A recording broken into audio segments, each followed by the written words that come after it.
spring is on its way. It'll be here before we know it. And that means dogs are going to start to shed like crazy as they shed their winter coat, getting ready for the warmer seasons. I know it's already started with my boys. I gave Bandit his de-shed bath Sunday, and oh my god, so much hair just went flying. And he's got his coming up, but he tolerates brushing a lot better, so we do a lot of more brushing beforehand. But I thought it'd be good to talk about the process of de-shedding, why it's so important, and brushes, because a big thing for helping your dog through their shedding issues is brushes. Having the right brush to do the job. So, I'm going to start with the brushes I like. So for a dog like Pennsylvania here, who is a heeler mix, and he's got a fairly short coat, but it's pretty thick, and he's got some undercoat going on. Nothing like ridiculous, but it's definitely there. So my overall favorite brush for him, just in general to use throughout the year, is this little guy. It's a rubber curry brush. It's got the little rubber bits here, and you pretty much just take the brush, he loves it, and you're just going to kind of rub the dog with the brush like so. You know, good boy. And I don't know if you can see it very well, but you get the hair and stuff off. This one's pretty dirty because I used it while he was dirty recently, but pretty much you're just going to kind of rub your dog all over. You can rub them like this, or you can just do with the fur, whatever they prefer. Eva likes it all. And it's going to help take off a lot of that hair. It's really good for short-haired dogs. Say you've got like a bully mix or something that has that real, just super short hair. This is going to do a really good job with that and help with that shedding. Another brush I really like for his kind of fluffier, he's got, here, I can take this off, kind of a fluffier neck going on here. So I like this kind of de-shed rake. It's got two sides, and it's also a little bit dirty, but this is going to be really good for the thicker parts on there with them. And you're just going to take this and kind of rake it through. You don't want to be rough. Oh yeah, he really likes this one. You just want to kind of gently rake it through, not trying to like rip out the hair or anything, but it's going to go under there and take out, look at all that. Get all of that little undercoat they've got going on. Yeah, and if you've got a dog who loves it, it feels really good. All of the dogs I've used this on just kind of lean into it and absolutely love it, but it really gets in there and gets that hair from them. Now it won't work really well on these thinner bits. You see like here on his chest, I'm not getting anything, and like even if I go along his back, I'm going to get some hair, but it's not going to do as good a job as some other tools. So really, when you've got thicker hair that it can actually get through, it's going to do a really good job for you getting that de-shed and just kind of get that hair right off. I like using it for Pennsylvania, of course. I love it for Bandit. On his thicker bits, he has a Great Pyrenees mix, so he has some undercoat going on. And it just does a good job. And I really love this one for Daisy, my parents' dog, who is a German Shepherd Great Pyrenees mix, who gets like the clumps, like I see a lot in German Shepherds. But they get those clumps, and this does a really good job of reaching in and getting that. You won't want to use this for dogs with fine hair, because it's going to get and it's going to rip the hair. So you don't want that to happen. You want to be very careful of that and watch out for where you're using this. So thicker coat like this, going to be good. Fine hair, I wouldn't suggest it. My absolute favorite de-shed brush that I have for Pennsylvania here is one that I've gotten recently, and it is this guy. That is a brush for, it says it's for horses, dogs, pretty much all kinds of animals with hair. And it's got these little guys that kind of, from what I understand, it kind of reaches in and gets that undercoat off of them. So let me see if I can adjust this so you can, hi Bubba, see. So here's Pennsylvania. Here's this. And when you're getting one of these, you want to make sure it's one that does not cut the fur. So this one specifically said, and it's advertised, that it does not cut the fur. It just reaches in and gets it. So he likes this one. Let me see. I've brushed him with it recently, so I don't know how much I'm going to get off. Oh, good boy. But you're just going to take this and kind of run it down their back or wherever you're trying to brush. And it gets in there. And look at all of that just came off of him. And I can tell it's like this kind of soft, downy texture that you're going to get with your undercoat. So I love this for his thicker fur. That's kind of hard to get through with some brushes. This just gets right through it like butter. It's amazing. I love this one for Bandit too. And I've used it on Daisy. On kind of the parts of her fur that are thinner. But I prefer this one for Daisy. She's a little sensitive around her hips. So this one, it doesn't take much pressure. So I can just kind of lightly get it on her hips. And I really like it for that. So other brushes you might use for different hair.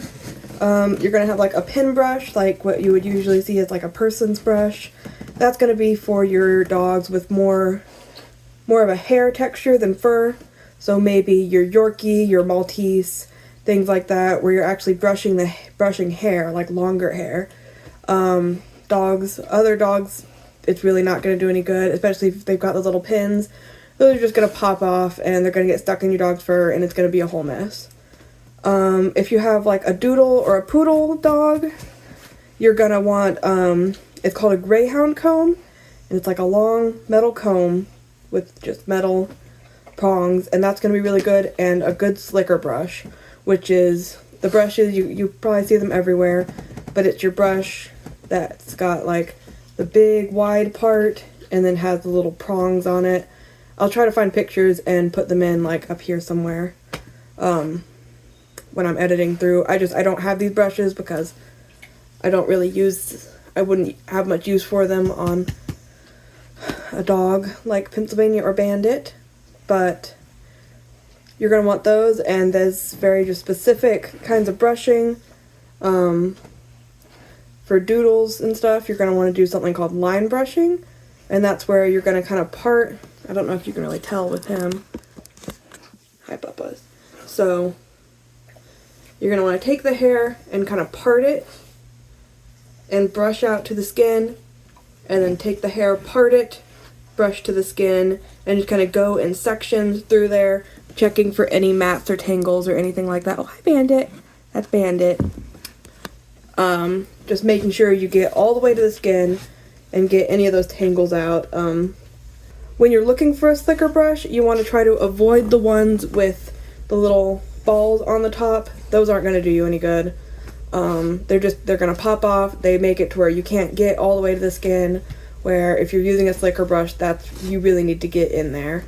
So just avoid the ones with the little balls. It's not going to do you any good. It's just going to do more harm than good. You can get those little balls stuck in their hair. You don't want that. You can also use a slicker brush. Say you have like a husky or something, you can use that slicker brush in Greyhound to really get in there and get all that extra undercoat out and everything. So they're a good versatile brush. If you have a dog that with fur like Pennsylvania or Bandit, just don't bother. It's not really going to do you much good. You're going to have a lot better luck with other types of brushes that are going to get the hair out more efficiently for you. So, and something I really like to use in ways of like the curry brush here is one of these mitts. Sorry, this one's kind of dirty. I need to clean it out from Bandit's Deshed. But you get this little mitt here, and it just goes on your hand. I really like these for when we're doing a bath. So I just put this on over my hand. I can squirt shampoo in it, or I can just have the shampoo and stuff on them. And then you can just take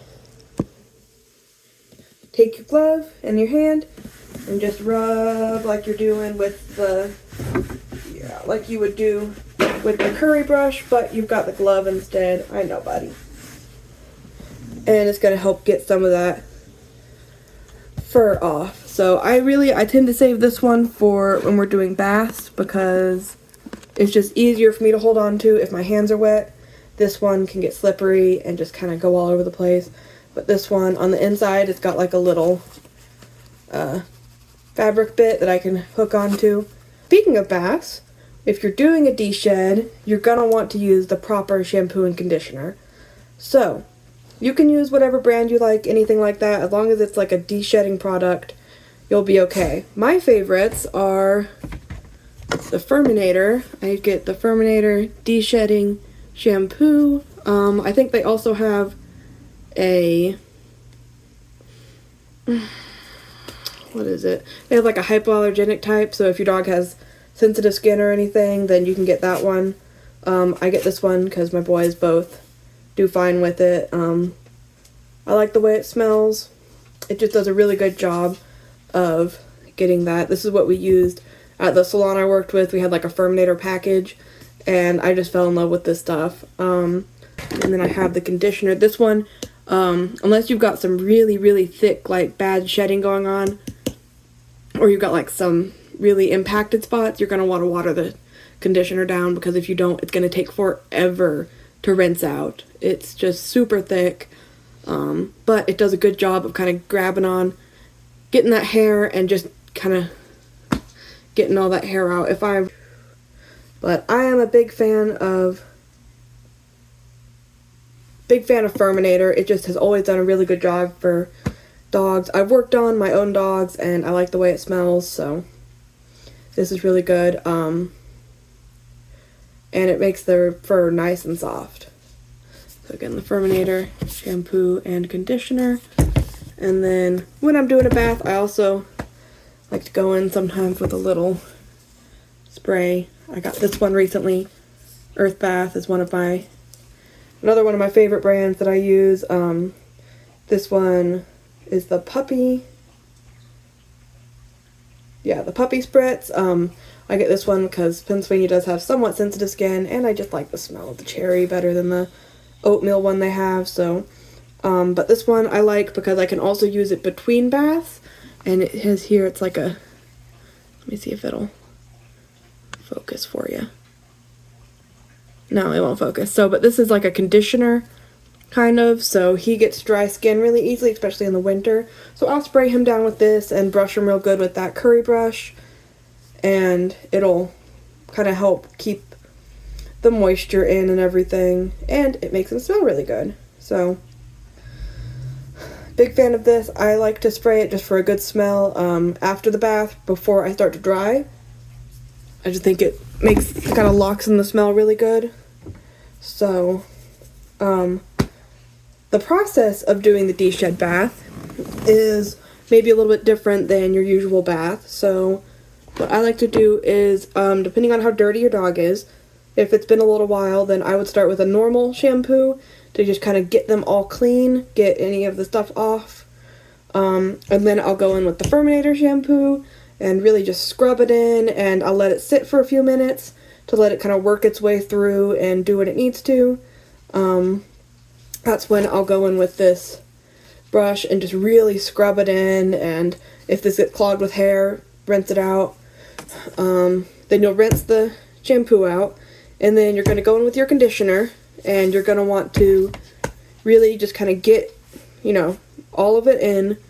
And I scrub it in again with the mitt. I'll scrub it in real good, brushing off as much hair as I can. And what I really like to do, and this is something that I learned at the salon when I did a lot of desheds, especially if you've got some really bad like clumping or impaction going on, is while you still have the conditioner on your dog, you're going to take your velocity dryer, because that's what's really going to make a big difference when you're doing these baths, is having a velocity dryer. And we'll talk about that more in just a second. But you're going to take your velocity dryer, and you're going to go ahead and dry them, blow them out with the conditioner in, because I've found that conditioner just kind of sticks to that hair and helps just get it all blown out really efficiently. And it can be helpful if you've got some like a little bit of tangling or something going on. You can kind of use that pressure with the air to kind of take apart those tangles, and sometimes I've been able to completely detangle a dog with just the conditioner and the blower, and some brushing afterwards. But that just really helps get all of that hair out and dealt with. So then, of course, you're going to want to, after the blow dry process, I go ahead and I'll brush them one more time with the conditioner, and then I'll rinse out that conditioner. Then we're going to move on and towel dry as well as you can, and then velocity dry, fully getting them dry this time and blowing the rest of that coat out. And then once you're done with that, maybe give them a break if you can, depending on how this process can take a while, depending on your dog. So maybe give them a break for a second, let them relax, get the rest of the way dry if they didn't get all the way dry with the velocity. And then you're going to go in with whatever brush you're wanting to use and brush them out as best you can, getting just the rest of that fur, because the Furminator is really going to loosen all of that up. So, and at the end of that, you're going to have your dog who's happily deshed, doing great, probably feeling a lot better if it's getting warmer. The velocity dryer. So, a big part of the deshed process that I think is really important is having a velocity dryer. And that's one, I'll try to have another picture, like up here somewhere. If you can, the industrial ones are amazing. That's one of the things that I miss most about working at a salon, is having access to one of those dual motor industrial velocity dryers, because they just do an amazing job of getting that coat out. Luckily, neither of my boys have like super bad clumpy coats, but it would be really helpful with Daisy, because hers clumps up pretty good. If you have a German Shepherd or a Great Pyrenees, then I'm sure you understand. But if you can't, they make plenty of like personal use ones that are fine. They can get a little pricey, but another thing that I found that works fairly well is like a little $30 shop vac. As long as it can blow as well as suck, then you're going to be good. I've used it a few times. My parents have one, and I've used it a few times on Pennsylvania. And while it does not work well as like a real velocity dryer, it is a really good budget option for if you just need something to help blow out that coat a little bit. And I've used one. I don't have a nozzle for it, but I'm sure getting a little nozzle to put on there would help kind of channel that fur in, not that air, to where it's going to be a little stronger and get more of that coat and stuff out. I also, usually when we do our baths, unless I'm at my parents' house and it's like an emergency kind of bath where he rolled in something nasty, I'll go down to Pet Supplies Plus, and they have a whole setup with like, you get the little bathing bunker kind of thing, and they have a velocity dryer that's attached, and you just like flip a switch and turn it on, and I like that one. It's not as strong as like the nice industrial one that I used to use at the salon, but it's better than nothing, and it's a little bit stronger than the shop vac. They also, if you go like to Tractor Supply, they have them there, and they're also pretty good. Not as strong as like your industrial. It's more like a at-home type of one where it's just got like the one motor, but it does the job, and it's not as loud, which is something that's nice, because the ones at the industrial ones get loud. I will say, depending on your dog, the one at Tractor Supply, I know, at least the one I have near me, it's got like the knob and you can adjust everything, and the one at Pet Supplies Plus, you just flip the switch and it goes, so there's no like adjusting for it. So if you're kind of easing your dog into it, I would go somewhere that they have the adjustable one, because you can turn it on real low where it's going to be quiet and not going to hit as bad, and you can kind of ease them into it, because it can be really scary for some dogs. I know it took a minute for the boys to get used to it, but luckily, since I worked at the salon, we were able to go in fairly often and get them comfortable with it. So, with spring coming up, that's just some tips and stuff for de-shedding with your dog, and what to do with brushes, and what brushes to use. Any questions, feel free to pop them down in the comments.